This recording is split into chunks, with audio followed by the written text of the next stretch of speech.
ஆறாவது அதிகாரத்தில் முதலாவது வசனத்தை நம்ம வாசிக்கிறோம்.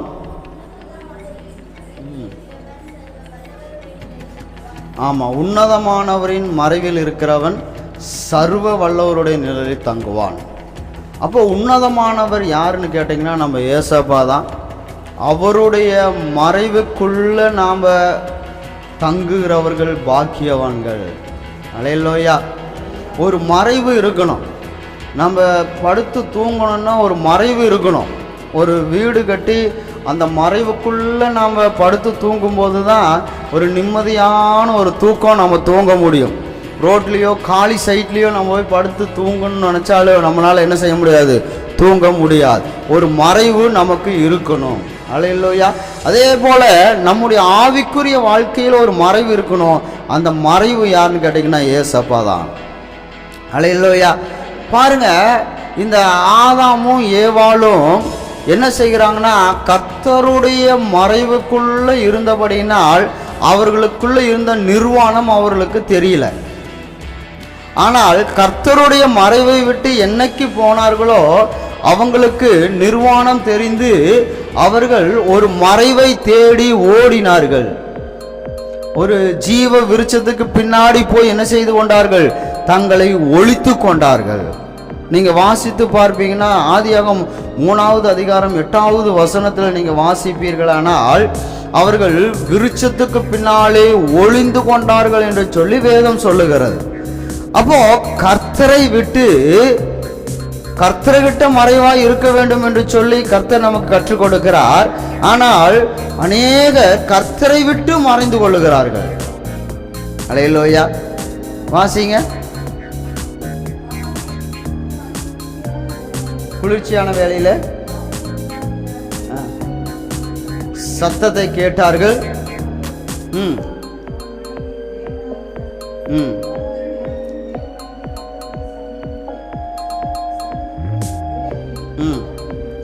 விருட்சத்தை ஒளித்து கொண்டார்கள். கர்த்தருக்குள்ள மறைவாய் இருங்க அப்படின்னு சொல்லி பாஸ்டர் கற்றுக் கொடுத்தால் இவர்கள் விருட்சத்துக்கு பின்னாடி ஒளிந்து மறைந்து கொள்ளுகிறார்கள். அல்லேலூயா. விருட்சம் அப்படின்னா அது உலக காரியத்துக்கு ஒப்பாக இருக்கிறது. நீங்க எதை வேணாலும் புசிக்கலாம், ஆனால் இந்த விருட்சத்தை என்ன செய்யக்கூடாது, கனியை புசிக்க கூடாதுன்னு சொன்னார். அப்போ அந்த மரம், அந்த கனி உலக காரியங்கள். அல்லேலூயா. நம்ம கர்த்தருக்குள்ள வந்து ஓய்வு நாளில் ஆண்டவருக்குள்ள வந்து தன்னை மறைத்து கொள்ள வேண்டும் என்று சொல்லி கர்த்தர் விரும்புகிறார். ஆனால் நாமளும் என்ன செய்கிறோம், உலக காரியத்துக்குள்ள தேவனுக்கும் நமக்கும் சம்பந்தம் இல்லாமல் தேவனுடைய சத்தத்தை கேட்ட உடனே இவர்கள் ஒளித்து கொள்ளுகிறார்கள். ஏன்னு கேட்டா அவர்களுக்குள்ள இருந்த பாவம் அப்படி செய்தது. அல்லேலூயா. அவங்களுக்குள்ள இருக்கிற குற்ற உணர்வு அப்படி செய்கிறது. அப்போ நாம தேவனுடைய மறைவில ஒளித்து கொள்ளுவர்களாக நாம் இருக்க வேண்டும். ஆவிக்குரிய வாழ்க்கையில ஏசப்பாவுக்குள்ள நம்ம மறைஞ்சு இருக்கணும். உலக காரியத்துக்குள்ள மறைஞ்சு இருந்தால் உலகம் அவங்க உலகத்து காரியத்துக்குள்ள யார் ஒத்து போறாங்களோ அவர்களையெல்லாம் என்ன செஞ்சோம், உலகம் மறைத்து கொள்ளும். யார் யார் பாவம் செய்யறாங்களோ அவங்கெல்லாம் உலகம் என்ன செஞ்சுக்கும், மறைத்து கொள்ளும். ஜீவ விருட்சம் என்ன செய்யும், தன்னை அவர்கள் ஒளிந்து கொள்வதற்காக விருட்சம் மறைத்து கொள்ளுகிறது. தேவனுக்கும் மனிதனுக்கும் இடையில ஒரு விருட்சம் இருக்கிறது. அந்த விருட்சம்தான் உலகம். அல்லேலூயா. உலக ஆசை பாசங்கள், உலக சிநேகிதங்கள், உலக காரியங்கள் எல்லாம் தேவனுக்கும் நமக்கும் நடுவில் இருக்கிறது. அல்லேலூயா. ஏன் விருட்சம் நமக்கும் தேவனுக்கும் நடுவில் இருக்குதுன்னா, நாம் பாவம் செய்தபடினால் தான் அந்த விருட்சத்துக்கு பின்னாடி போய் ஒளிந்து கொள்ளுகிறார்கள். அவர்கள் பரிசுத்தமாய் வாழும்போது எந்த விருட்சத்துக்கு பின்னாடி போய் ஒளியல. என்னைக்கு இவர்கள் பாவம் செய்தார்களோ அப்போ ஜீவ விருட்சத்துக்கு பின்னாடி போய் ஒளிந்து கொள்ளுகிறார்கள். அந்த மரத்துக்கு பின்னாடி ஒளிந்து கொள்ளுகிறார்கள். நிர்வாணமாய் இருக்கிறதுனால ஒளிந்து கொள்ளுகிறார்கள். ஏசப்பா போட்டார் ஒரு திட்டம், மரத்துக்கு பின்னாடி ஒளிந்திருக்கிற உன்னை, அதே மரத்தை நான் சுமந்து கொண்டு உன்னை வெளிச்சத்துக்கு கொண்டு வருவேன் என்று சொல்லி கர்த்தர் சொல்லுகிறார். அல்லேலூயா, அல்லேலூயா. உன் பாவம் உன்னை மறைக்கிறது, அந்த மரம் உன்னை மறைக்கிறது. உலக சிநேகிதம், அந்த உலக சிநேகிதங்கிற மரம் உன்னை மறைக்குது. அதனால அதே மரத்தை சிலுவையாக சுமந்தார். அதே மரத்தில் கல்வாரி மலையில ஆணி அடிக்கப்பட்டு தொங்கடப்பட்டார். அல்லேலூயா. இப்போ அந்த மரத்துக்கு பலி செலுத்தியாச்சு. இனி மரத்துக்கு பின்னாடி ஒளியணுங்கிற அவசியமே இல்லை. அல்லேலூயா. யாரு தான் ஒளியணும்? இயேசுவை ஏற்றுக்கொள்ளாதவர்கள் தான் ஒளிந்து கொள்ளணும். ஆனால் இயேசுவை நம்பி இருக்கிற நாம ஒளிந்து கொள்ளணுங்கிற அவசியமே கிடையாது. அல்லேலூயா. உனக்கு கடன்கிற மரம் உங்களுக்கு முன்னாடி நிக்கலாம், போராட்டம் அப்படிங்கிற மரம் உங்களுக்கு முன்னாடி நிக்கலாம், நோய்ங்கிற மரம் உங்களுக்கு முன்னாடி நிக்கலாம், துயரங்கிற மரம் உங்களுக்கு முன்னாடி நிக்கலாம். ஆனால் அந்த மரத்தை அவர் தோள் மேலே ஏற்றுக்கொண்டு நம்மளை உள்ளிருந்து, பாவத்திலிருந்து, துயரத்திலிருந்து, வேதனையிலிருந்து வெளியே கொண்டு வந்து நம்மளை நிறுத்துகிறவர் தான் நம்ம ஏசப்பா. அவர் அல்லேலூயா. கர்த்தருக்கு ஸ்தோத்திரம். அப்போ உலகத்துக்குள்ள ஒளித்து கொள்ளக்கூடாது, உலகத்துக்குள்ள ஒளித்து கொள்ளக்கூடாது. இந்த பாவ உலகத்துல ஒளித்து கொள்ளக்கூடாது. தேவனுக்கு தெரியாம நம்ம ஒளிஞ்சிக்கலாம் அப்படின்னு சொன்னா நம்மளால முடியவே முடியாது. அல்லேலூயா. மரத்துக்கு பின்னாடி ஒளிச்சிட்டா கர்த்தருக்கு தெரியாதா? நீ எதுல ஒளிந்து கொண்டே இருக்கிறாய்? வேதனையில ஒளிந்து கொண்டே இருக்கிறாயா? கர்த்தருக்கு தெரியும். பாடுகள்ல உங்களுக்கு முன்னாடி பாடுகள் இருக்கா? தேவனுக்கும் நமக்கும் பிரிக்கிறதுக்கு பாடுகள் முன்னாடி இருக்குதா? அல்லேலூயா. அந்த மரத்தை ஏசப்பா என்ன செய்வார்? சிலுவையாக மாற்றி தன் தோள் மேலே சுமப்பார். அல்லேலூயா. அதனால தான் ஏசாயா சொல்லுகிறார், உங்கள் நோய்களை சுமந்தார், உங்கள் பாவங்களை சுமந்தார். அப்போ நாம் என்ன செய்யணும்னா அவருடைய மறைவுக்குள்ள வந்துடணும். வந்துட்டோம்னா வேதம் சொல்லுது, சர்வ வல்லவருடைய நிழலில் தங்குவான். யாரெல்லாம் ஏசப்பாவுடைய மறைவுக்குள்ள வந்தாங்களோ அவங்க எல்லாம் அவருடைய நிழலிலே தங்குகிற பிள்ளைகளாய் இருக்கிறார்கள். அல்லேலூயா, அல்லேலூயா. ஜோகானா இங்க பார், இங்க அணைப்பார், சத்தம் போடக்கூடாது, சரியா?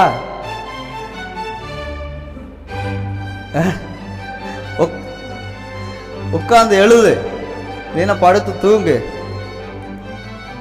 சரி. அப்போ நாம் என்ன செய்யணும்னா நம்மளை ஒழித்து கொள்ளக்கூடாது. அல்லேலூயா. எதுக்கு நம்ம ஒழிக்கணும்னா உலக காரியங்களுக்கு நம்மளை ஒழித்து கொள்ள வேண்டும். தேவனுடைய காரியத்தில், தேவனுடைய சந்நிதியில் வந்து தைரியமா நாம நிற்கணும். தாவீது சொல்லுகிறார், தேவனுடைய சந்நிதியில என் கால்கள் நிக்கலாயிற்று. ஏன்னா தாவீது பாவத்தை செஞ்சுட்டு உடனே போய் ஆண்டவர்கிட்ட என்ன செஞ்சிருவான்? நான் பாவம் செஞ்சுட்டேன், நான் மன்னிச்சிருங்கன்னு சொல்லி உடனே மன்னிப்பு கேட்டுருவார். அல்லேலூயா. அப்படியும் ஒரு ஐடியா இருக்குதான்னு நினச்சிக்காதீங்க. அது தாவீதுக்கு, நமக்கு இல்லை. ஏன்னா தாவீதுக்கு இயேசு என்ன செய்யல? ரத்தம் சிந்தல. அதனால பாவம் செஞ்சுட்டு 2-3 பாவம் செய்வார், அப்புறம் பலி செலுத்துவார், அப்புறம் மன்னிப்பு கேட்டுக்குவார். ஆனால் இன்னைக்கு பலி செலுத்துறதுக்கு வேற பலி கிடையாது, ஒரே பலி தான். இயேசு பலி செலுத்திட்டார். இனி வந்து பாவம் செஞ்சோம்னா பலி செலுத்துறதுக்கு பலி கிடையாது. அதனால நாம் என்ன செய்ய முடியாது? திரும்ப திரும்ப செய்ய முடியாது. அப்போ அவருடைய நிழலுக்குள்ள நாம வரணும். நிழல் அப்படின்னா என்னன்னா சாயை, அப்படின்னா சாயல். அல்லேலூயா. கர்த்தருக்கு ஸ்தோத்திரம். இப்போ ஒன்றும் இல்லை, நான் நிற்கிறேன், எனக்கு பின்னாடி சூரியன் இருக்குது. அந்த சூரியனுடைய வெளிச்சத்தினால, அந்த சூரியனுடைய வெளிச்சம் என் பின்னாடி பட்டு என் முன்பக்கம் என்ன இருக்குன்னா நிழல் இருக்கிறது. அதுக்கு பேர் என்னது? என்னுடைய சாயல். அல்லேலூயா. அது நம்முடைய சாயல். அப்போ ஏசப்பாவுடைய நிழலில் நம்ம தங்குறோம்னா ஏசப்பாவுடைய சாயல்ல நாம வாழ்றோம்னு அர்த்தம். எத்தனை பேருக்கு புரிஞ்சுச்சுல இல்லையா? ஏசப்பாவுடைய நிழல்ல தங்குறோம் அப்படின்னா என்ன அர்த்தம்? ஏசப்பாவுடைய சாயல்ல நாம வாழ்றோம். இப்ப சூரியன் இருக்குது, நான் இருக்கிறேன், எனக்கு முன்னாடி நிழல் இருக்கிறது, என்னுடைய சாயல் இருக்கிறது.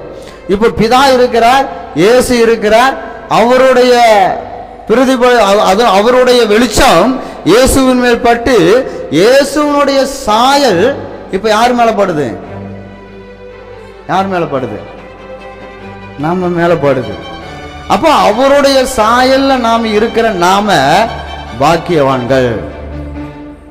அல்லேலூயா, அல்லேலூயா, கர்த்தருக்கு ஸ்தோத்திரம், கர்த்தருக்கு மகிமை உண்டாவதாக. அதுபோல நாம் தேவனுடைய சாயல்ல இருக்கிறோம், தேவனுடைய சாயலா இருக்கிறோம். மனிதனை தேவ சாயலாக என்ன செய்தார்? படைத்தார். கவனிக்கிறீங்களா? இல்லைன்னா முடிச்சுக்கலாம், ஒன்றும் பிரச்சனை இல்லை. அந்த ஆத்துமாவே கர்த்தரை ஸ்தோத்திரின்னா முடிஞ்சிச்சு. எத்தனை பேர் கவனிக்கிறீங்க? ஆமாம், அந்த ஆளை கொலுசை கழட்டி விட்டா போதும், வேற ஒன்றும் பண்ண வேண்டியதில்லை. அது என்ன உருண்டாலும் சவுண்டு கேட்காது. பாரு, எந்திரிச்சு நடந்தீங்கன்னா கொலுசை கழட்டி உண்டியில் போட்டுருவேன். இங்கே பாரு, கழட்டிட்டு போகும்போது கொடுத்துருவான்னு நினச்சிக்காத. ஜொகனா, கொலுசை கழட்டி உண்டியில் போட்டுருவேன். அப்புறம் கிறிஸ்துமஸ் அன்னைக்கு வந்தீங்கன்னா தான் எடுத்து தருவேன். சரியா? என்ன பண்ணலாம்? நடக்காம இருக்கிறியா இல்ல கொலுசை கழட்டிடலாமா? இன்னி நடந்தேன்னா கொலுசை கழட்டிடுவேன், ஆள் வச்சு கழட்டிடுவேன். சரியா? சரி, அமைதியா உட்கார்.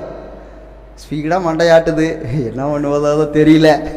சரி, கர்த்தருக்கு ஸ்தோத்திரம். அப்போ ஏசப்பாவுடைய சாயல் நமக்குள்ள இருக்கணும், அதுதான் அவருடைய நிழல். அப்போ என்னுடைய நிழல் முன்னாடி இருக்குதுன்னா, இப்போ ஒன்றும் இல்லை, ஏதாவது ஒரு பொருள் வெயிலில் படுது அப்படின்னா அதுக்கு என்ன கொடுக்குறோம்? நிழல் கொடுக்குறோம். அந்த நிழல் என்ன செய்யும்னா அந்த பொருளை வெயிலிருந்து பாதுகாக்கும், மழையிலிருந்து பாதுகாக்கும்.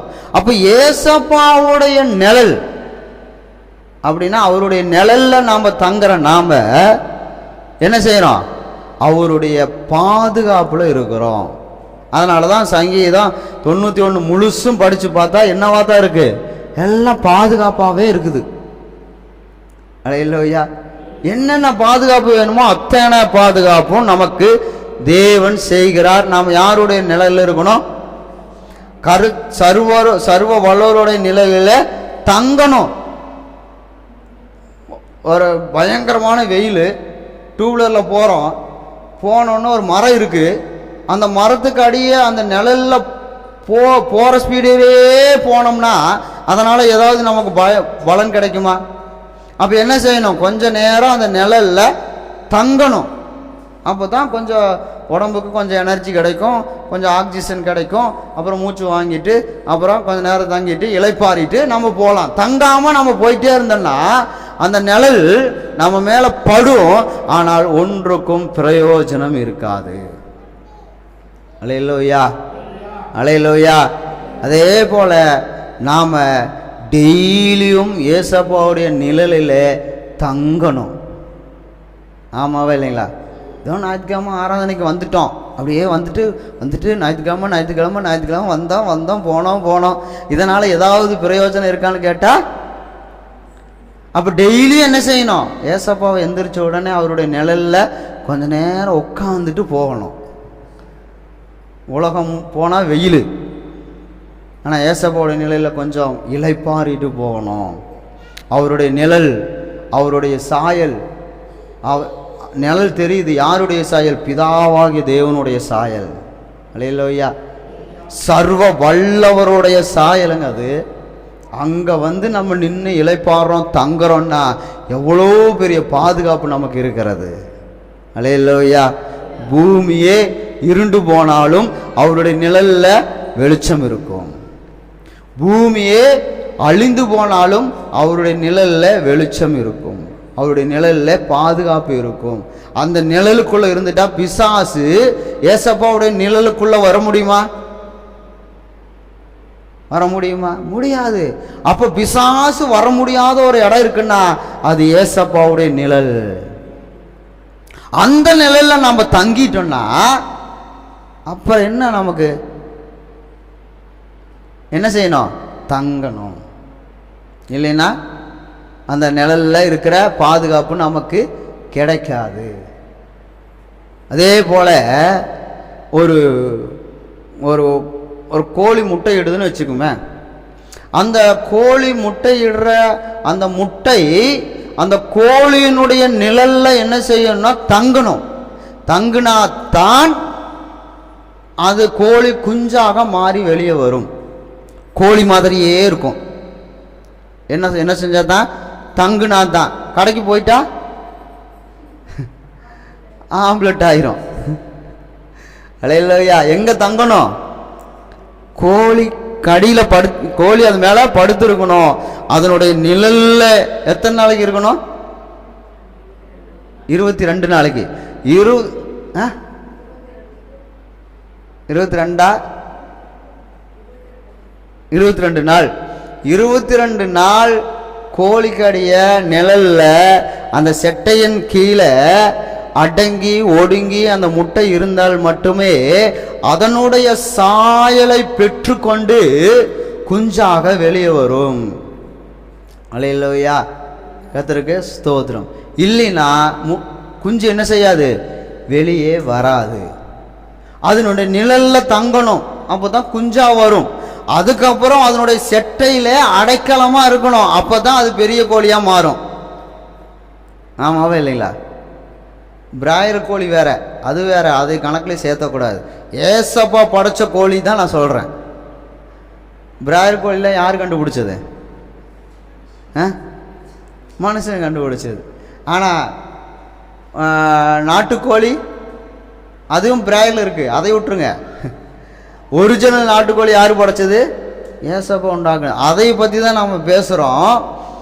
அதன் செட்டையில் அடைக்கலமா இருக்கணும், அப்பதான் அது வளர்ந்து பெரிய கோழியாக மாற முடியும்.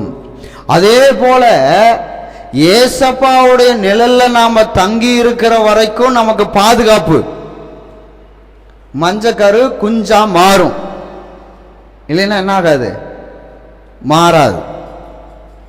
கொஞ்ச நாள்ல அது கெட்டு நீங்க கடைக்கு கொண்டு வர வேண்டாம். கோழியினுடைய அடைக்கலத்தில் இல்லாமல் இருந்தால் அந்த மஞ்சக்கரு என்ன ஆகும்? கெட்டு அழிஞ்சிரும். அதே போல நம்முடைய வாழ்க்கையிலும் சாத்தாங்கிட்ட போனா ஆம்புலெட்டு தான், அது வேற சந்தேகம் இல்லை. ஒருவேளை சாத்தாங்கிட்ட போகாம இருந்தா, ஏசப்பாவுடைய அடைக்கலத்தில் இல்லாமல் இருந்தால் நம்முடைய வாழ்க்கை என்ன ஆயிரும்? கெட்டு போயிரும். யாருக்கும் பிரயோஜனம் இல்லாமல் போய்விடும். அல்லேலூயா. அப்போ நம்முடைய வாழ்க்கை எதற்காக தேவன் நமக்கு கொடுத்தாரோ அந்த வாழ்க்கை சீரும் சிறப்புமாக இருக்கணும்னா யாருடைய நிழல்ல நாம் இருக்கணும்? ஏசப்பாவுடைய பரிசுத்த ஆவியானவருடைய நிழல்ல இருக்கணும். இப்ப இந்த இடத்துல பரிசுத்த ஆவியானவர் இருக்கிறாரா இல்லையா? அப்ப இந்த இடத்தை விட்டு என்ன செஞ்சிடக்கூடாது? அல்லேலூயா. உடம்பு வேணா எங்கெங்கயோ சுத்தம், காந்திபுரம், உக்கடம், அப்புறம் தஞ்சாவூர், அப்புறம் எங்கெங்கயோ சுத்தம். ஆனா மனசு பூரா எங்க இருக்கும்? ஞாயிற்றுக்கிழமை ஆச்சுன்னா எங்க இருக்கும்? அல்லேலூயா. சாப்பாடு வேண்டாம், ஒன்றும் வேண்டாம். யாருடைய அடைக்கலத்துக்கு போகணும்? யாருடைய தஞ்சத்துல போகணும்? யாருடைய நிழலுக்கு போகணும்? ஏசப்பாவுடைய நிழலுக்கு போகணும். அல்லேலூயா. கர்த்தருக்கு ஸ்தோத்திரம். இப்போ சொல்லுங்க, பொல்லாப்பு உங்களுக்கு நேரிடுமா? வாதையும் கூடாரத்தை அணுகுமா? கண்ணீர் வருமா? கவலை வருமா? தலைவலி வருமா? வாந்தி வருமா? மயக்கம் வருமா? அப்புறம் பிரச்சனை வருமா? சண்டை வருமா? அப்புறம் எதுவுமே வராது. ஆமாம், யாருடைய நிழலில் தங்கணும்? பரிசுத்த ஆவியானவருடைய நிழலில் தங்கணும். அப்படி தங்குறவங்களுக்கு ஒன்றுமே வராது, ஒரு பொல்லாப்பும் ஏறிடாது, வாதை உன் கூடாரத்தை அணுகாது. அடுத்தது, அவருடைய நிழலில் தங்கணும்னா நமக்கு நம்மை பாதுகாக்க தேவ தூதர்களை அனுப்புவார். அனுப்புவாரா அனுப்ப மாட்டாரா? நீங்கள் பார்க்கறத பார்த்தா எனக்கே டவுட் ஆயிரும் போல இருக்கு. அனுப்புவாரோ அனுப்ப மாட்டாரோ? திடீர்னு நான் என்ன செஞ்சிட்டேன், வாயை திறந்து சொல்லிட்டுனேன். வசனம் வாசிங்க 12.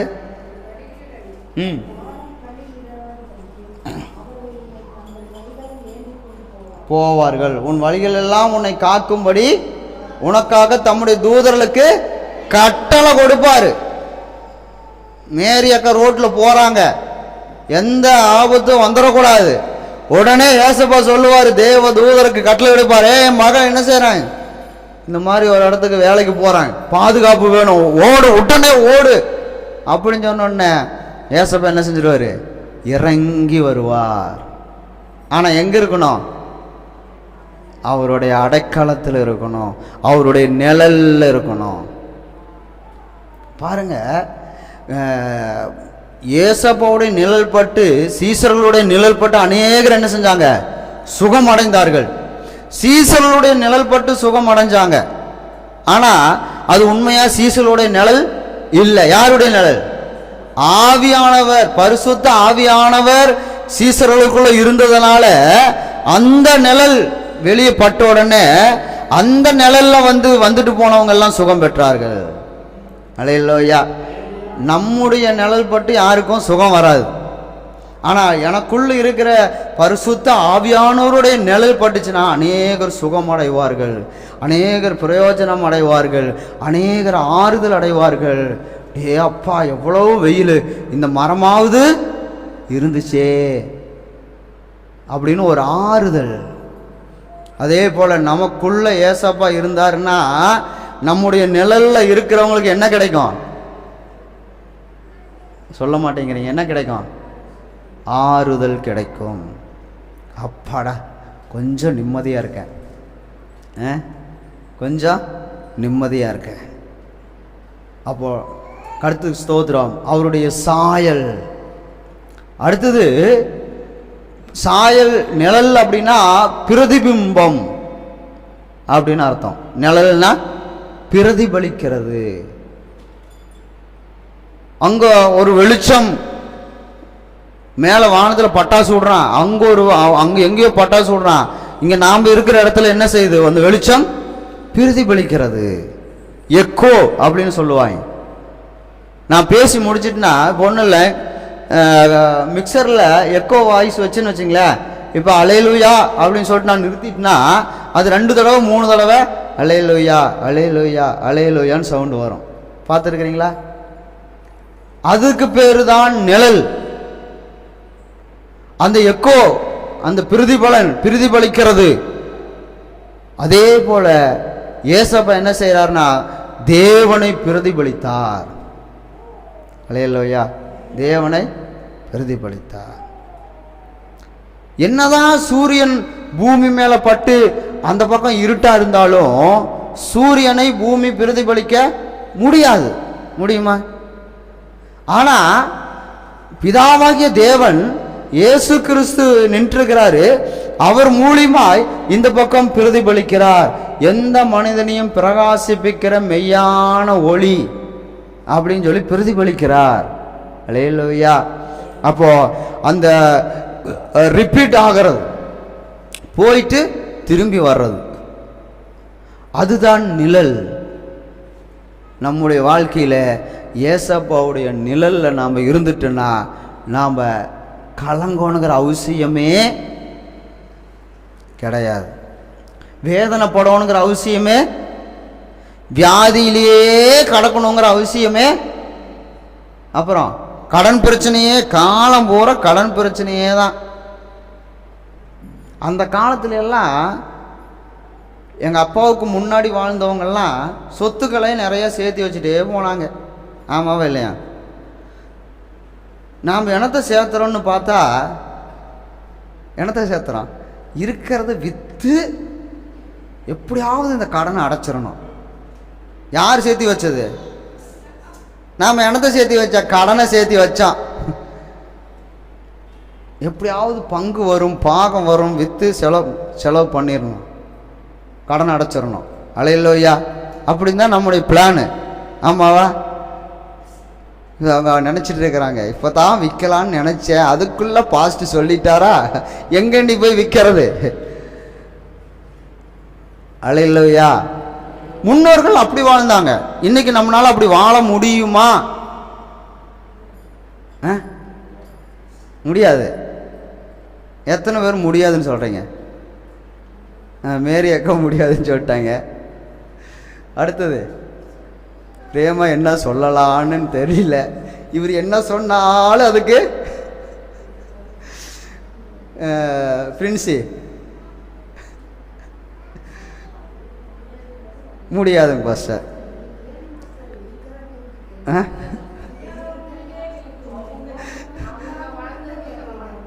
அவங்க வாழ்ந்த மாதிரி நம்மளை வாழ முடியும். அவங்க சொல்லிட்டாங்களே, அவங்க வாழ்ந்த மாதிரி நம்மளால வாழ முடியாது. அவங்க என்னத்தை செஞ்சாங்க அப்படி வாழ முடியாதுன்னு சொல்கிற அளவுக்கு? விண்வெளிக்கு ராக்கெட் விட்டாங்களா? அவங்க இருக்கும்போது செலவுகள் கம்மி, இப்போ அதிகம். எப்படி அதிகமாச்சு? அவங்களாம் சீலது இல்லையா, கட்டவே இல்லையா, பேண்ட்டெல்லாம் போடவே இல்லையா? புரியல. என்ன கம்மியாக இருந்துச்சு? அரிசி எவ்வளவுக்கு இருந்துச்சு அன்னைக்கெல்லாம்? 5 ரூபா கொண்டு போனால் எல்லாம் வாங்கிக்கலாம். சம்பளம் எவ்வளோ தெரியுமா? 1 பைசா 2 பைசா சம்பாரிச்சு 5 ரூபாய்க்கு செலவு பண்ணுவாங்களாம்.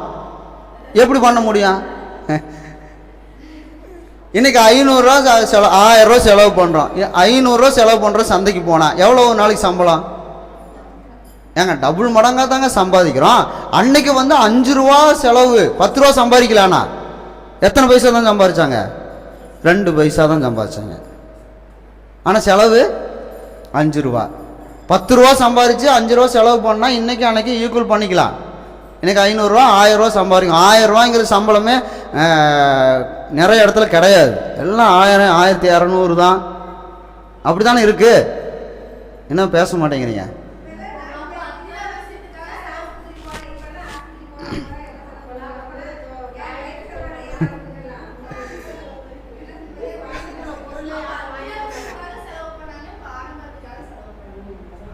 அதுதான் முக்கியம்.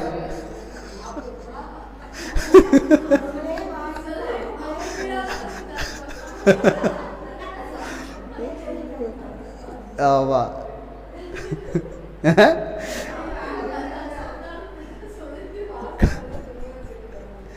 முன்னாடி முந்திக்கிட்டீங்க. சரி, அன்னைக்கு அத்தியாவசியம், இன்னைக்கு ஆடம்பரம். அன்னைக்கெல்லாம் இந்த பொருள் காட்சியும் கிடையாது, கடல் கண்ணியும் கிடையாது. ஆமாவா? பொருள் காட்சியை போட்டு கடல் கண்ணியை வச்சாங்க, 1000 ரூபா தண்டம்.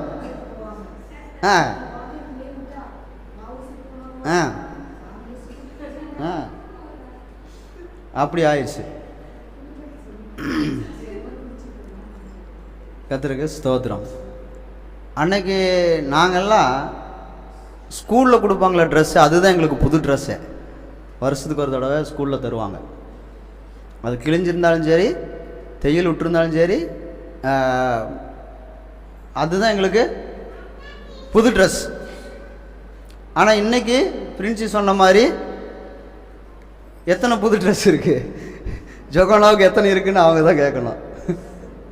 ஒரு நாளைக்கு ஒரு ட்ரெஸ். ஆமாம், ஜொகோனா மாதிரி பிரின்சி இருக்கும்போது அதுக்கு புது ட்ரெஸ்ஸே எப்போ தான் கிடைக்கும்? ஐயோப்பா, அல்லேலூயா. அப்போ ஏசப்பாவுடைய நிழலில் நம்ம தங்கணும்னா அன்னைக்கு அவங்க சாதிச்சது போல இன்னைக்கும் நம்மளால சாதிக்க முடியும். நீங்க சொல்ல மாட்டேங்கிறீங்க. ஏன்னா முதலாவது தேவனுடைய ராஜ்யத்தையும் அவருடைய நீதியும் தேடுங்கள், அப்பொழுது எவைகள் எல்லாம் எவைகள்லாம்? உடைய குறித்து நீங்கள் கவலைப்படுகிறது என்ன? அப்புறம் உணவை குறித்து நீங்கள் கவலைப்படுகிறது என்ன? இந்த ரெண்டை மட்டும் கவலைப்பட்டா பரவாயில்லையே. நம்மளுக்கு கவலையே இந்த ரெண்டு தவறும் தானே, மற்ற கவலை தானே இருக்குது. வாழ்க்கையே கவலையா இருக்குது.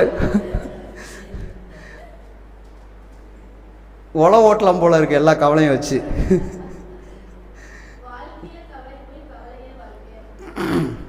ஆமா, நல்லா இருக்கு கவிதை. கர்த்தருக்கு ஸ்தோத்திரம். அப்போ நம்ம தேவனுடைய ராஜ்யத்துக்குள்ள இருந்தா இவையெல்லாம் கூட கொடுக்கப்படும். எதுக்கடா ஓடி ஓடி நைட்டும் பகலமா சம்பாதிக்கிறேன்னு கேட்டால் அவன் என்ன சொல்லுவான்? ஒரே பதிலாம் சொல்லுவான். என்ன சொல்லுவான்? ஏன்டா நைட்டும் பகலும் இவ்வளோ கஷ்டப்படுற அப்படின்னு சொன்னால் என்ன சொல்லுவான்? ஒரு ஜான் வயிறுக்கு தான் இவ்வளோ கஷ்டப்படுறோம்மா. ஆனால் உண்மையிலையுமே ஒரு ஜான் வயிற்றுக்கு ஒரு மாதத்துக்கு எவ்வளவுதான் செலவாகும்? எவ்வளோதான் செலவாகும்? என்ன சொல்ல மாட்டேங்கிறீங்க? 5000 ரூபான்னு வச்சுங்களேன். சரி, 5000 ரூபா ஒரு ஜான் வயிற்றுக்கு 5000 ரூபா. இப்போ உங்கள் வீட்டில் 2 ஜான் இருக்குன்னு வச்சிங்களேன். எத்தனை ஆயிரம்? 10,000. அப்போ 10,000 ரூபா இந்த மாதம் சம்பாதிச்சா நம்ம வீட்டுக்கு போதுமா? ஏன்?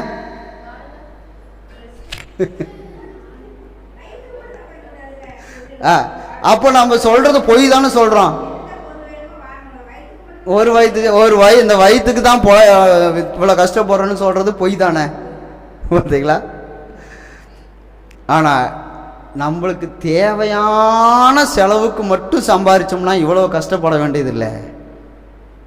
நமக்கு குடும்பத்துக்கு தேவையானதை மட்டும் சம்பாதிக்கிற மாதிரி இருந்தா அண்ணாது வர பிறகு யோசிக்கிறாரு.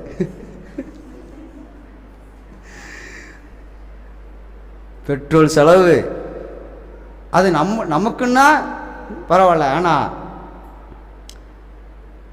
அத்தியாவசியமான செலவுகள் அதிகமாக இருக்கிறதுனால தான் நான் பிரதர்கிட்ட சொல்லுவேன், பிரதர் நம்ம செலவுக்கு இவ்வளவுதான் வேணும்னு யோசிக்கிறத விட யோசிக்காத செலவு தான் 3 மடங்கு அதிகமாக இருக்கும் பிரதர்ன்னு சொல்லுவேன். இந்த மாதம் 10,000 இருந்தால் போதும்னு நம்ம நினைப்போம். ஆனால் 30,000 ரூபா இந்த மாதம் செலவாயிரும். நம்ம யோசித்து நம்ம இது செய்யலாம் செய்யக்கூடாதுங்கிறது அந்த யோசனையே இருக்காது. ஆனால் என்ன ஆயிரும்? 30,000 ரூபா செலவாயிரும். அப்போது நாம் என்ன செய்யணும்னா ஏசப்பாவுடைய நிழலில் இருந்துட்டா நம்முடைய தேவைகள் அத்தனையும் அவர் பார்த்து கொள்வார். எகிப்து தேசத்தில் இஸ்ரவேல் ஜனங்கள் அடிமையாக இருந்தாங்க. அடிமையாக இருந்தவங்களுக்கு என்ன சொத்து இருக்கும்னு நீங்கள் நினைக்கிறீங்க? அடிமையாக இருந்தவங்களுக்கு என்ன சொத்து இருக்கும்? ஏதாவது சொத்து இருக்குமா? இருக்காது. சொத்து இருந்தால் அவன் அடிமையாக வரான். ஆனால் இஸ்ரவேல் ஜனங்கள் கானான் தேசத்தில் போய் சீரும் சிறப்புமாக இருக்கணும் அப்படின்னா என்ன வேணும்? சொத்து வேணும், நகைகள் வேணும். ஆமாவா இல்லைங்களா? அப்போ கர்த்தர் சொல்லுகிறார் மோசேட்ட, எகிப்து தேசத்தில் இருக்கிற அத்தனையும் கொள்ளையடிங்கிறாரு. அல்லேலூயா. எல்லாத்தையும் கேட்கிறவங்கிட்ட எல்லாம் கொடுக்குற அளவுக்கு கர்த்தர் இருதயத்தை மாற்றி விட்டார். யாரை கேட்டாலும் தங்கத்தை கொடு அப்படின்னு கேட்டால் கொடுக்குறாங்க. எல்லாம் ஆடு மாடு வெள்ளி உடைமைகளோடு என்ன செய்தார்கள்? புறப்பட்டார்கள். அல்லேலூயா. யாருடைய நிழல்ல இருந்ததனால இது நடந்துச்சு? அவங்க என்ன சம்பாதிச்சா புறப்பட்டாங்க? எத்தனை நாள்ல புறப்பட்டாங்க? விடுதலைன்னு சொன்ன உடனே எத்தனை நாள் கழிச்சு புறப்பட்டாங்க? ராஜா சொல்லிட்டார், பார்வோன் நீங்களாம் போகலாம் அப்படின்ட்டார். எத்தனை நாள் கழிச்சு புறப்பட்டாங்க? அன்னைக்கே ராத்திரியோட ராத்திரியா? ஆமாவே இல்லைங்களா? இவங்க வச்சிருந்த மாவு புளிச்சே போகல அப்படின்னா எத்தனை நாள் இருக்கும்? நம்ம அரிசி ஆட்டி மாவு ஆட்டி வச்சோம்னா எத்தனை நாளில் புளிச்சு போவோம்? அவ்வளோதான், புளிச்சிரும் இல்லையா? அப்போ இவங்க மாவு புளிக்கிறதுக்கு முன்னாடியே இவங்கெல்லாம் புறப்பட்டாங்க. அப்போ எத்தனை நாளில் புறப்பட்டிருப்பாங்க? அன்னைக்கு நைட்டோட நைட்டாக போய் வேலைக்கு போய் எத்தனை சம்பாதிச்சிருப்பாங்கிறீங்க? ஆனால் வெள்ளி உடைமைகளோடும் தங்க உடைமைகளோடும் ஆடு மாடுங்களோடும் சீரும் சிறப்போடும் புறப்பட்டார்கள். அல்லேலூயா, கர்த்தருக்கு ஸ்தோத்திரம். இவங்க நினச்சிருப்பாங்க எகிப்தில் போய் மறுபடியும் ஏதாவது கேட்டால் அடி உளுந்துருன்னு நினச்சிருப்பாங்க. ஆனால் கேட்டதெல்லாம் அவங்க கொடுத்தாங்க. யாருடைய நிழலில் இருந்ததுனால இந்த அற்புதம் நடந்துச்சு? கர்த்தருடைய நிழலில் இருந்ததுனால. நீங்களும் நானும் ஏசப்பாவுடைய நிழல்லையே இருந்துட்டா, அல்லேலூயா, நாம் புலம்போனுங்கிற அவசியமே வராது. அல்லேலூயா, புலம்போனுங்கிற அவசியமே வராது. அப்போ அந்த ரிப்பீட் எக்கோ, தேவனுடைய சத்தத்தை எக்கோவாக பிரதிபலித்தார் இயேசு. அதான் இன்னைக்கு நம்ம வேதமாக கையில் வைத்திருக்கிறோம். இந்த வேதத்துக்குள்ளேயே இருந்துட்டோன்னா இதுதான் நமக்கு நிழல். அல்லேலூயா, இந்த வேதம் தான் நமக்கு வாழ்க்கை. மத்தேயு 4:4 வாசிக்கிறோம். என்ன வாசிக்கிறோம்? கர்த்தருடைய வார்த்தையினாலே, கர்த்தருடைய வாயிலிருந்து புறப்படுகிற ஒவ்வொரு வார்த்தையினாலும் பிழைப்பான். மனுஷன் அப்பத்தினால மாத்திரமல்ல, தேவனுடைய வாயிலிருந்து புறப்படுகிற ஒவ்வொரு வார்த்தையினாலும் பிழைப்பான். அப்ப நம்முடைய பொழப்பே எதிர்தான் இருக்கு, பைபிள்ல தான் இருக்கு. ஆமாவா இல்லைங்களா? என்ன ஏன் பாஸ்டர் நாளைக்கு வேலைக்கு போகலின்னா லோனு கட்ட முடியாதுங்க பாஸ்டர், நீங்கள் வேற வாடகை கட்டணும் அப்படின்னு நீங்கள் சொல்கிறீங்களா? அல்லேலூயா, நாம் தேவனுடைய வார்த்தையினால் இருந்தால், தேவனுடைய வார்த்தைக்குள்ளே இருந்தால் எல்லாவற்றையும் செய்யலாம். 100 ரூபாயை எடுத்துட்டு இந்த ஊருக்கு நாங்கள் வந்தோம். 200 ரூபா கையில் இருந்துச்சு, 100 ரூபா ஆட்டோக்காரர் வாங்கிட்டார். 100 ரூபாயை வச்சு இந்த ஊரில் பொழப்ப ஆரம்பித்தோம். நீங்கள் யோசிச்சு பாருங்கள். நான் என்ன கலெக்டர் வேலையை பார்த்தேன், கட்டட வேலை பார்த்தேன். கட்டட வேலைக்காரன் வேலை செஞ்சு பொழைச்சி நான் என்னுடைய பொருட்களை எல்லாம் பாருங்கள், இந்த அளவுக்கு வாங்க முடியுமான்னு கேட்டா முடியுமா? ஒரு கட்டட வேலைக்கு போய் வாங்க முடியுமான்னு கேட்டால் சான்ஸே இல்லை. அல்லேலூயா. ஆனால் இந்த அளவுக்கு ஏசப்பா என்னை வச்சிருக்கிறாருன்னா, அல்லேலூயா, அவருடைய நிழலிலே இருந்ததுனால. அல்லேலூயா. நான், எங்கள் அப்பா, எங்கள் தங்கச்சி வீட்டுக்காரர் எல்லாம் அங்கே எங்கள் சர்ச்சில் நின்று ஆராதனை செஞ்சிட்ருப்போம். கண்ணை திறந்து முடிஞ்சதுக்கப்புறம் பார்த்தா எங்கள் அப்பா, எங்கள் தங்கச்சி ஒருத்தர் இருக்க மாட்டாங்க. ஏன் தெரியுமா? அவங்க எங்கள் சொந்தக்காரங்க வீட்டுக்கு கல்யாணத்துக்கு கூப்பிட்ருப்பாங்க, எங்கள் சொந்தக்காரங்க வீட்டுக்கு புண்ணியாசனை கூப்பிட்ருப்பாங்க. சோத்திரம். அங்கே என்ன செஞ்சுருவாங்க, ஆராதனை முடிஞ்சிருச்சுன்னு சொல்லிட்டு ஓடிடுவாங்க. எந்திரிச்சு நின்று ஆராதனை செய்யும்போது பாதியிலேயே எஸ்கேப். ஆனால் நான் என்ன செய்ய மாட்டேன், இன்றைக்கி ஏசப்பாவுடைய நாள், என் சொந்தக்காரங்க நாள் கிடையாது அப்படின்னு சொல்லிட்டு நான் என்ன செய்வேன், முடிச்சுட்டு மறுபடியும் சாயந்தரம் ஆராதனை இருக்கும், அதையும் முடிச்சுட்டு திங்கக்கிழமைக்கு போவேன். திங்கக்கிழமைக்கு போவேன் அந்த கல்யாணத்து வீட்டுக்கு. யாருமே என்ன ஏண்டாங்க வந்த ஓடுறா அப்படின்னு சொன்னாங்க, ஒருத்தரும் சொல்லலை.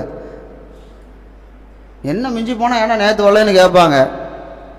இல்லை சர்ச்சுக்கு போக வேண்டியது இருந்துச்சு அதனால் வர முடியலைங்க, கம்மன் அமைதியாக இருந்துக்குவாங்க. ஒருத்தரும் என்னை ஒன்றுமே சொல்ல மாட்டாங்க. அல்லேலூயா. அவருடைய நிழலில் நான் இருந்ததுனால எனக்கு யாருடைய உதவி இல்லாமல் ஏசப்பா என்ன செஞ்சார், என்னை இந்த அளவுக்கு உயர்த்தி இருக்கிறார். இதோட நிறுத்திடுவார்னு நினைக்கிறீங்க? எத்தனை பேர் இதோட நிறுத்திடுவார், பாஸ்ட்டுக்கு அவ்வளோதான் இதோட முடிஞ்சிருச்சுன்னு எத்தனை பேர் நினைக்கிறீங்க? இன்னும் செய்வார், இன்னும் செய்வார். இல்லை பிள்ளைகளுக்கெல்லாம் திருமணம் செய்யணும், அப்புறம் போக்குவரத்து செலவுகள், நிறைய செலவுகள் இருக்கிறது. ஏசப்பா எல்லா செலவும் போக கல்யாணத்தன்னைக்கு எங்கள் 2 பேர்த்துக்கு மீதி எடுக்கிற அளவுக்கு தான் எங்கள் ஏசப்பா எங்களுக்கு தருவாரே தவிர பத்துலேன்னு சொல்லி யாருக்கிட்டையும் கையேந்து நிற்க விடவே மாட்டார். பாஸ்ட்டுக்கு தானே நாம் எதுக்கு ஆமேன்னு சொல்லணும்? அப்படியே ஆயிடுச்சுன்னா அப்படின்னு நினைக்கிறீங்களா? ஒரு ஆமேன்னு தான் சொல்லுங்களேன், ஒரு அல்லேலூயா தான் சொல்லுங்களேன். சோதரம் சொல்லுவாங்கள பழமொழி, முத்து என்ன ஆயிருமா? கீழே கொட்டிட போகுதும்பாங்க. அந்த மாதிரி கொஞ்சம் சந்தோஷமா பாஸ்டர் இப்படியெல்லாம் செய்வாரான்னு நினச்சிட்டு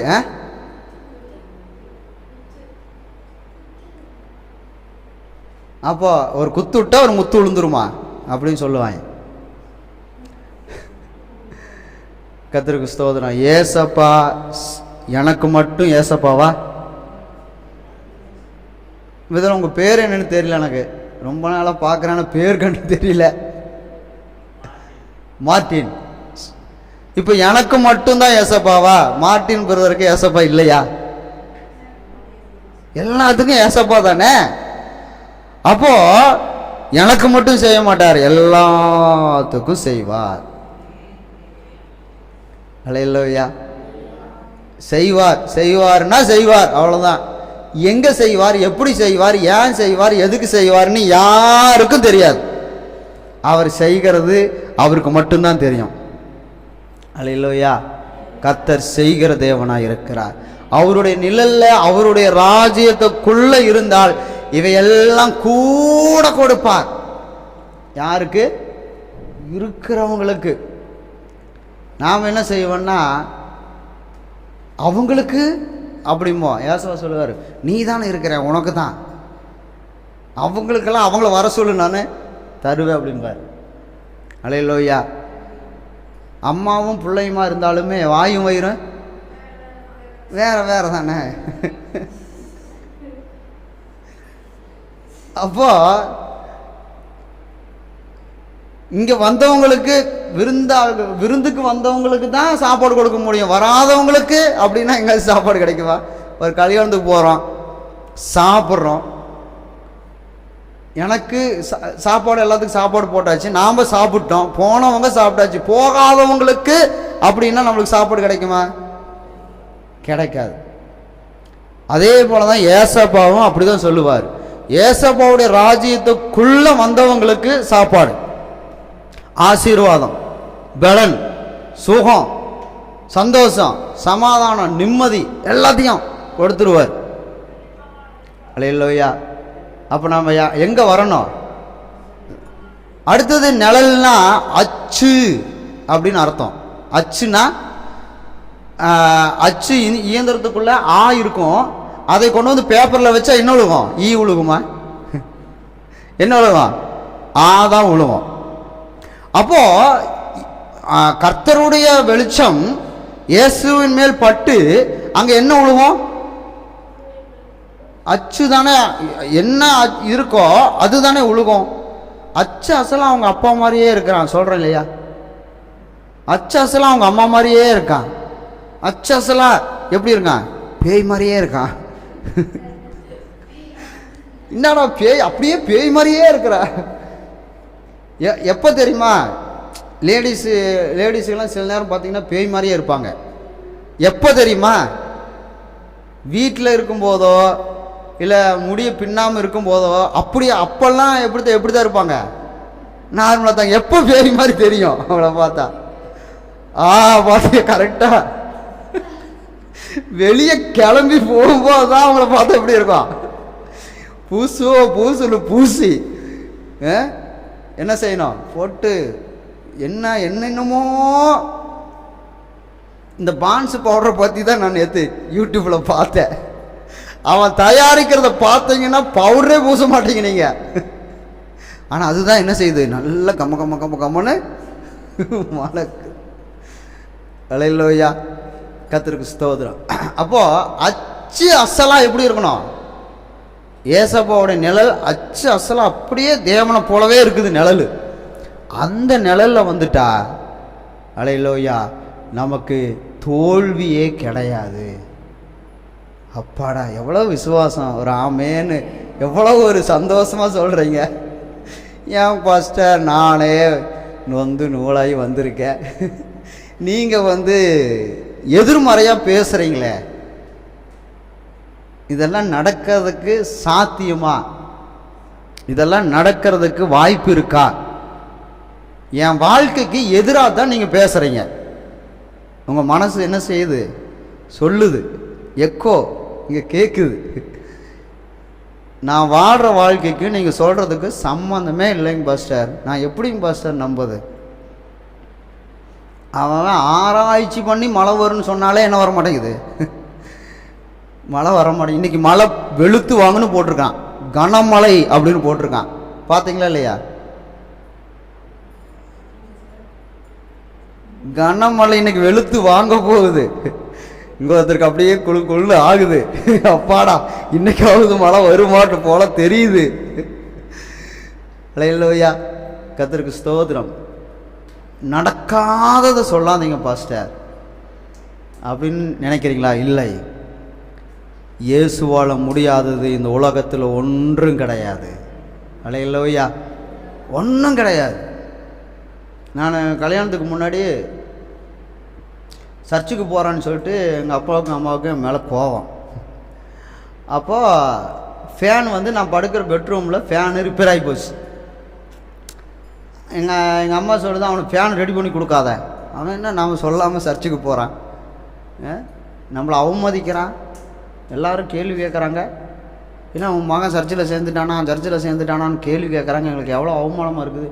ஃபேனை ரிப்பேர் பண்ணாதுன்னு, ரிப்பேர் பண்ண உனக்கு சோறு கிடையாதுன்னு எங்கள் அம்மா சொல்லிடுச்சு எங்கள் அப்பாவுக்கு. அப்போ அங்கே பார்த்தீங்கன்னா பயங்கரமான கொசு இருக்கும். திருப்பூர் சைட்லலாம் பார்த்தீங்கன்னா அந்த மில்லெல்லாம் இருக்கிறதுனால பயங்கர கொசுவாக இருக்கும். அப்போ தூங்கவே முடியாது, படுத்து தூங்கவே முடியாது. இப்போவும் அங்கே அப்படி தான் இருக்குது.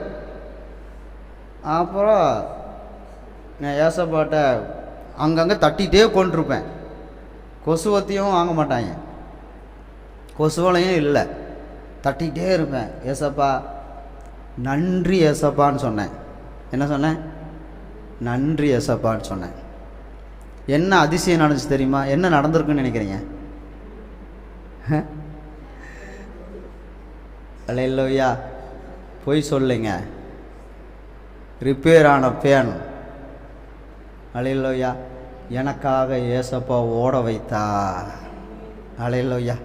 காலையில் எங்கள் அப்பா சொல்கிறாரு, ஏதாவது ஒயர் லூஸாக விட்டுருக்கோம். எந்த லூஸாக விட்டுச்சு? ஏசப்பா தான் என்ன செஞ்சார், ஓட வச்சார். அப்படில லூஸாக விட்டுருச்சா? அல்லேலூயா, கர்த்தருக்கு ஸ்தோத்திரம். நான் சொன்னேன், ஏன் ஏசப்பானால முடியாதது இந்த உலகத்தில் ஒன்றுமே கிடையாது, எல்லாம் நடக்கும். எல்லாவற்றையும் செய்வதற்கு எங்கள் ஏசப்பானால் முடியும் சொல்லிட்டாங்க. அப்போ விட்டு வெளியே போ, உன் ஏசப்பானால் உன்னை வாழ வைக்க முடியும்னு சொன்னாங்க. அப்போ தான் வீட்டுவிட்டு வெளியே போக சொல்லும்போது தான் நாங்கள் என்ன செஞ்சோம், கோயம்புத்தூருக்கு வந்துட்டோம். அல்லேலூயா, கர்த்தருக்கு ஸ்தோத்திரம். என் ஏசப்பா நீ நடு ரோட்டில் நிற்கிறத நான் பார்ப்பேன்னு சொல்லி எங்கள் அம்மா சொன்னாங்க. அல்லேலூயா. போகிற இல்லை போ, என்ன ஒன்றும் இல்லை, வெறும் 200 ரூபாய் வச்சுட்டு என்னத்தை பிழைக்க போகிற? எங்கள் சித்தப்பா சொன்னார், டேய் பெற்றவங்களை முதல்ல கனப்படுத்துகிறா, ஏசெல்லாம் அப்புறம்தான் அப்படின்னாரு. அதே சித்தப்பா ஞானஸ்தானம் எடுத்து வருது அவரும், ஆனால் இயேசுவை விட்டுட்டு போயிட்டார். அதே சித்தப்பா தன் பிள்ளைக்கு கல்யாணத்துக்கு வந்து என் வீடு தேடி முன்னாடி நின்றுட்டு கீழே நின்று இப்படி மேலே அண்ணாந்து பார்த்தார். நான் மேலே ஜன்னல் நின்றுட்டு, சித்தப்பா பிரைஸ்லான்னு சித்தப்பா அப்படின்னா. அல்லேலூயா, எங்கேயோ போயிட்டீரா அப்படின்னாரு. எங்கேயும் போகல, இங்கே தான் இருக்க. என் ஏசப்பாவுடைய செட்டையின் நிழலில் தான் இருக்கேன், எங்கேயும் போகல. சொன்னேன், என்னை உயர்த்தின தேவன் உங்களையும் உயர்த்துவார். அல்லேலூயா அப்படின்னு சொல்லிவிட்டான். நாங்கள் ஏசப்பாவை விட்டது தப்பாயிடுச்சு, இப்போ தான் நான் யோசிக்கிறேன்னாரு. அல்லேலூயா. இப்போ ஒன்றும் பிரச்சனை இல்லை சித்தப்பா, மறுபடியும் ஏசப்பாவை பிடிச்சிங்க, அவர் மறுபடியும் உயர்த்த வல்லமை உள்ளவராக இருக்கிறார்.